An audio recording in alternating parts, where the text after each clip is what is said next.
전능하사 천지를 만드신 하나님 아버지를 내가 믿사오며 그 외아들 우리 주 예수 그리스도를 믿사오니 이는 성령으로 잉태하사 동정녀 마리아에게 나시고 본디오 빌라도에게 고난을 받으사 십자가에 못 박혀 죽으시고 장사한 지 사흘 만에 죽은 자 가운데서 다시 살아나시며 하늘에 오르사 전능하신 하나님 우편에 앉아 계시다가 저리로서 산자와 죽은 자를 심판하러 오시리라. 성령을 믿사오며 거룩한 공예와 성도가 서로 교통하는 것과 죄를 사하여 주시는 것과 몸이 다시 사는 것과 영원히 사는 것을 믿사옵나이다. 아멘.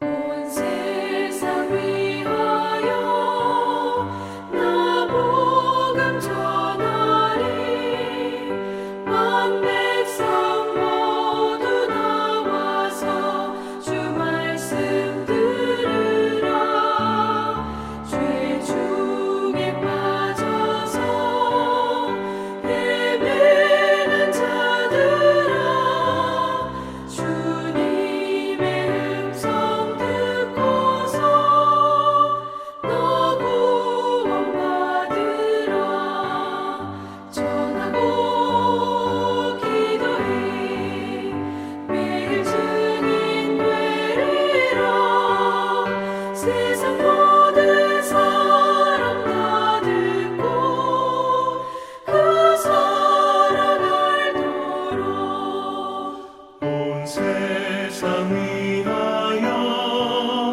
이 복음 전하리 저 죄인 회개하고서 주 예수 믿으라 이 세상 구하려 주 돌아가신 것 나 증거하지 않으면 그 사람 모르리 전하고 기도해 매일 증인 되리라 세상 모든 사람 다 듣고 그 사랑 알도록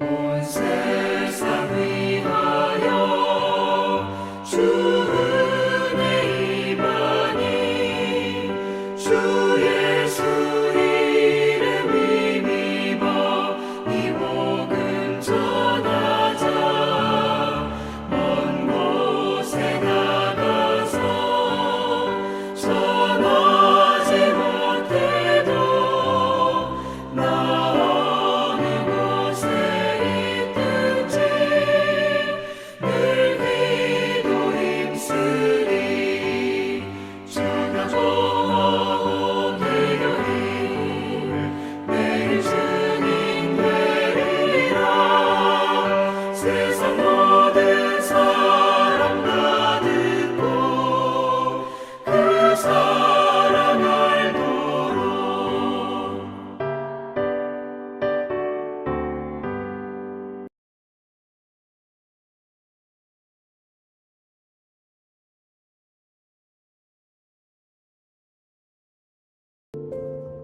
사무엘이 사울에게 말하였다. 주님께서 나를 보내셔서 임금님에게 기름을 부어 주님의 백성 이스라엘을 다스릴 왕으로 세우게 하셨습니다. 이제 주님께서 하시는 말씀을 들으시기 바랍니다. 만군의 주가 말한다. 이스라엘이 이집트에서 나올 때에 아말렉이 이스라엘에게 한 일, 곧 길을 막고 대적한 일 때문에 아말렉을 벌하겠다. 너는 이제 가서 아말렉을 쳐라. 그들에게 딸린 것은 모두 전멸시켜라. 사정을 보아주어서는 안 된다. 남자와 여자, 어린아이와 젖먹이, 소떼와 양떼, 낙타와 나귀 등 무엇이든 가릴 것 없이 죽여라.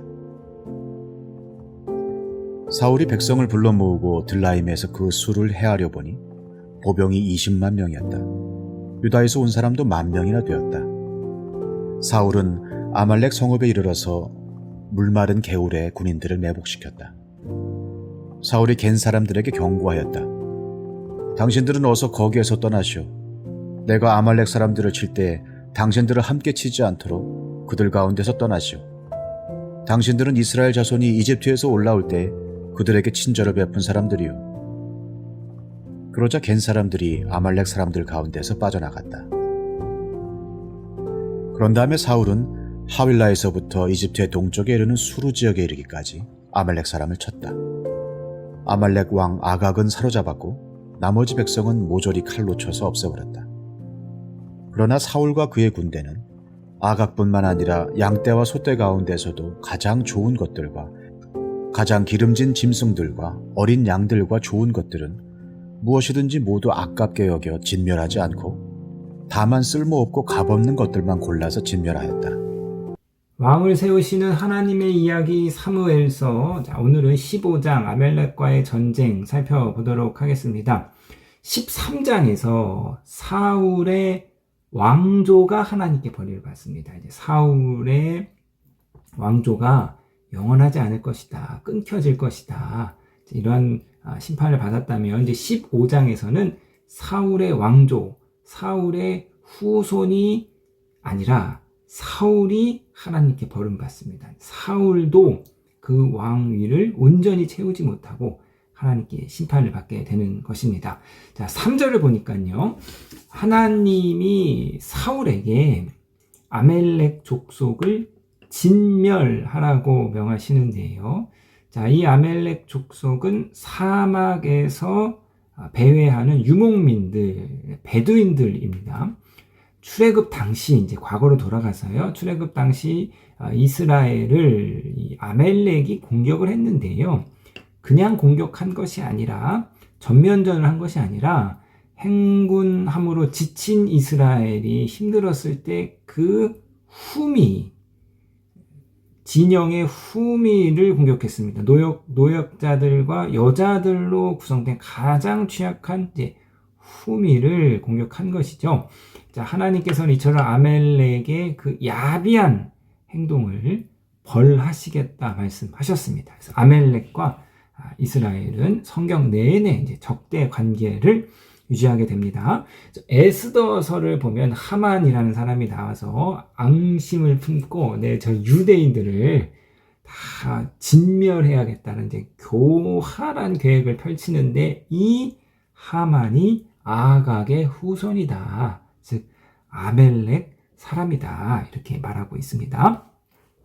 자, 하나님께서 진멸을 명하셨습니다. 이 진멸이라는 것은 남녀노소를 불문하고 또 짐승까지 다 죽이는 것이 진멸이죠. 하나님이 이스라엘이 가나안을 점령할 때 가나안 사람을 남겨두지 말고 그들을 다 진멸하라 명하셨는데요. 자, 어떻게 사랑의 하나님이 이처럼 잔인한 진멸을 명하실 수 있는가라는 이제 의문점들을 제시합니다. 성경을 이제 비판하고 비평적으로 보는 사람들의 이야기이지요. 자, 예수님께서는 원수까지도 사랑하라 말씀하셨는데 어떻게 그 사랑의 하나님이 진멸을 명하실 수 있는가? 의문점이 드는 부분입니다. 그러나 우리가 성경을 읽을 때는요, 성경의 세계관 안에서 이해해야 하는 것이죠. 고대의 성경을 오늘날 21세기의 가치로 21세기의 세계관으로 이해하는 것은 때로는 우리에게 시대착오적인 해석을 불러올 수 있습니다. 그래서 진멸을 오늘의 관점이 아니라 성서가 기록된 성서의 관점으로 이해하여야 하고, 성경은 신학적인 책이기 때문에 신학의 관점으로 우리가 좀 살펴볼 수 있는데요. 자, 진멸에 담긴 신학적인 의미를 좀 보겠습니다. 창세기 3장 15절에 내가 너로 여자와 원수가 되게 하고 너의 자손을 여자의 자손과 원수가 되게 하겠다. 여자의 자손은 너의 머리를 상하게 하고 너는 여자의 자손의 발꿈치를 상하게 할 것이다. 창세기에 여자의 후손과 뱀의 후손이 나옵니다. 그러니까 두 후손이 창세기 전체 이야기를 이끌어가고 있습니다. 여자의 후손은 아브라함으로 이어지는 아브라함, 이삭, 야곱으로 이어지고요. 뱀의 후손들이 아브라함과 이삭과 야곱을 대적하는 사람들로 나옵니다. 자, 성경 전체에 이처럼 두 씨가 흐르고 있습니다. 이게 성경의 세계관이에요. 신약, 구약 불문하고 성경 전체에 두 나라, 두 권력이 충돌하고 있습니다. 하나님의 나라와 사탄의 나라고 이 두 나라는 서로 공존할 수 있는 나라가 아니라 서로 조약을 맺고 화평을 맺을 수 있는 나라가 아니라 이 두 나라는 극명하게 서로 다른 가치를 가지고 있기 때문에 사탄의 나라는 억압하고 빼앗고 착취하는 나라이지만 하나님의 나라는 다 함께 공존하고 평화를 누리는 나라이기 때문에 이 두 나라는 결코 같이 갈 수 없습니다. 그래서 이 두 나라는 항상 전쟁 관계에 있는 거죠. 항상 싸우는 거예요. 자, 그래서 이 우주 전체가 이 두 권력의 큰 전쟁터이다. 이렇게 보는 것이 성경의 세계관인데요. 이것이 이제 신약 시대, 신약으로 넘어와서는 영적 전쟁으로 이제 이어지고 있는 거죠. 그래서 에베소에서 바울이 말하고 있는 영적 전쟁을 우리가 이제 이러한 맥락에서 볼 수 있습니다. 이처럼 자, 하나님의 나라를 대적하는 악한 권세, 악한 세력이 존재하기 때문에 우리는 이 하나님 나라를 대적하는 이 악한 세력과 타협해서는 안 된다. 그들과는 싸워야 되고 그들을 받아들여서는 안 된다. 그들과 우리가 동화되어서는 안 된다. 그들은 반드시 싸워서 멸해야 하는 존재다. 이것을 이야기하고 있는 것이 바로 진멸입니다. 하나님을 대적하는 원수의 세력과는 우리가 타협해서는 안 되고 그들을 대적하고 무찔러야 한다. 이것은 신약 세계도 마찬가지죠. 우리 안에 이런 영적 전쟁이 지금도 진행 중이라는 것을 기억해야 할 것입니다. 자, 하나님은 사울 왕에게 이처럼 진멸을 명하셨습니다. 자, 1절 보시겠는데요. 사무엘이 사울에게 말하였다. 주님께서 나를 보내셔서 임금님에게 기름을 부어 주님의 백성 이스라엘을 다스릴 왕으로 세우게 하셨습니다. 이제 주님께서 하시는 말씀을 들으시기 바랍니다. 15장 전체에서 핵심 동사가 있다면 듣다입니다. 듣다라는 말이 반복해서 나오는데요. 자, 그러니까 이 신정 안에서의 왕정, 체제 안에서 왕의 역할은 무엇이냐? 하나님의 말씀을 듣고 순종하는 것. 하나님의 말씀을 듣고 그대로 행하는 것. 이것이 왕의 역할이지요. 자, 그래서 사울이 하나님의 말씀을 들었습니다. 순종해야죠. 21만 명의 대군을 이끌고 아멜렉과의 전쟁을 치르는데요. 그 전에 앞서 아멜렉과 함께 살고 있는 겐 사람들에게 너희는 피하여라. 너희까지 우리가 멸할까 두려운다. 호의를 베푸는데요. 이 겐 사람들은 이스라엘이 출애굽할 때 그들에게 친절을 베풀었던 사람입니다. 그러니까 여기서 하나님이 아브라함을 복으로 세우시고 이 아브라함을 통해서 열방에게 하나님의 복을 흘려보내시겠다 약속하시면서 자, 아브라함을 저주하는 사람들을 내가 저주하고 아브라함을 축복하는 사람들을 내가 축복하겠다. 자, 이렇게 말씀하셨는데요. 자, 이스라엘에게 호의를 베푼 겐 사람에게는 하나님이 선대하시고 이스라엘을 대적한 아멜렉은 하나님이 멸하시는 것을 볼 수 있습니다. 하나님께서 이 세상 가운데 하나님의 복을 흘려보내는 방식을 말해주고 있는데요. 자, 8절 보시겠습니다. 아멜렉 왕 아각을 사로잡고 나머지 백성은 모조리 칼로 쳐서 없애버렸다.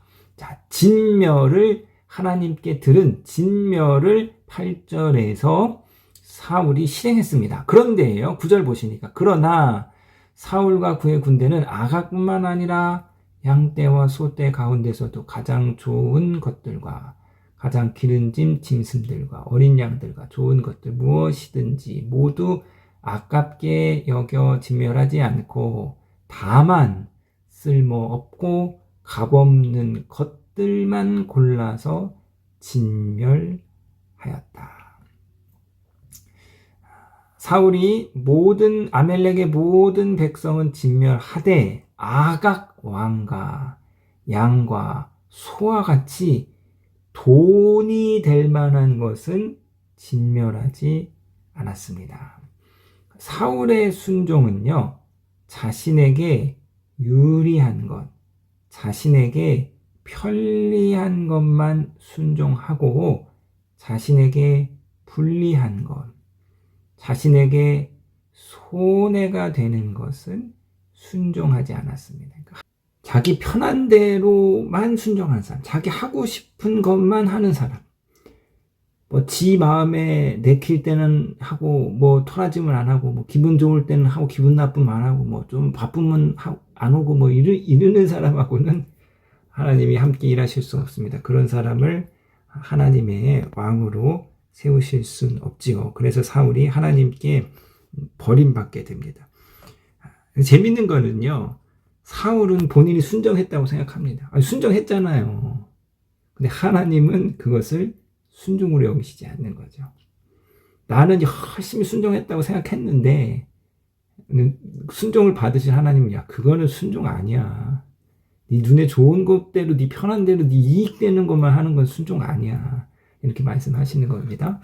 자, 다시 한번 이렇게 취사 선택적으로 자기에게 유리한 것만 하는 사람, 자기의 유리한 말씀만 순종하는 사람과는 하나님이 결국 그 사람과 함께 일하실 수 없습니다. 그런 부하 직원이 있으면 같이 일할 수 없는 거죠. 중요한 일 맡길 수 없잖아요. 그러므로 저와 여러분, 하나님 말씀 듣고 들은 말씀에 온전히 순종하시는, 들은 말씀에 온전히 순복하시는, 그래서 하나님의 세우신 왕의 역할을 온전히 감당해 나아가시는 저와 여러분이 되시기를 주님의 이름으로 부탁드리겠습니다.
하늘에 계신 우리 아버지여, 이름이 거룩히 여김을 받으시오며 나라에 임하옵시며 뜻이 하늘에서 이룬 것 같이 땅에서도 이루어지이다.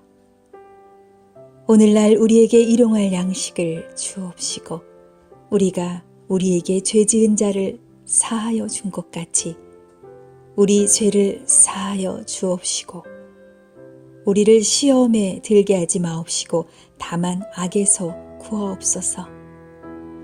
대개 나라와 권세와 영광이 아버지께 영원히 있사옵나이다. 아멘.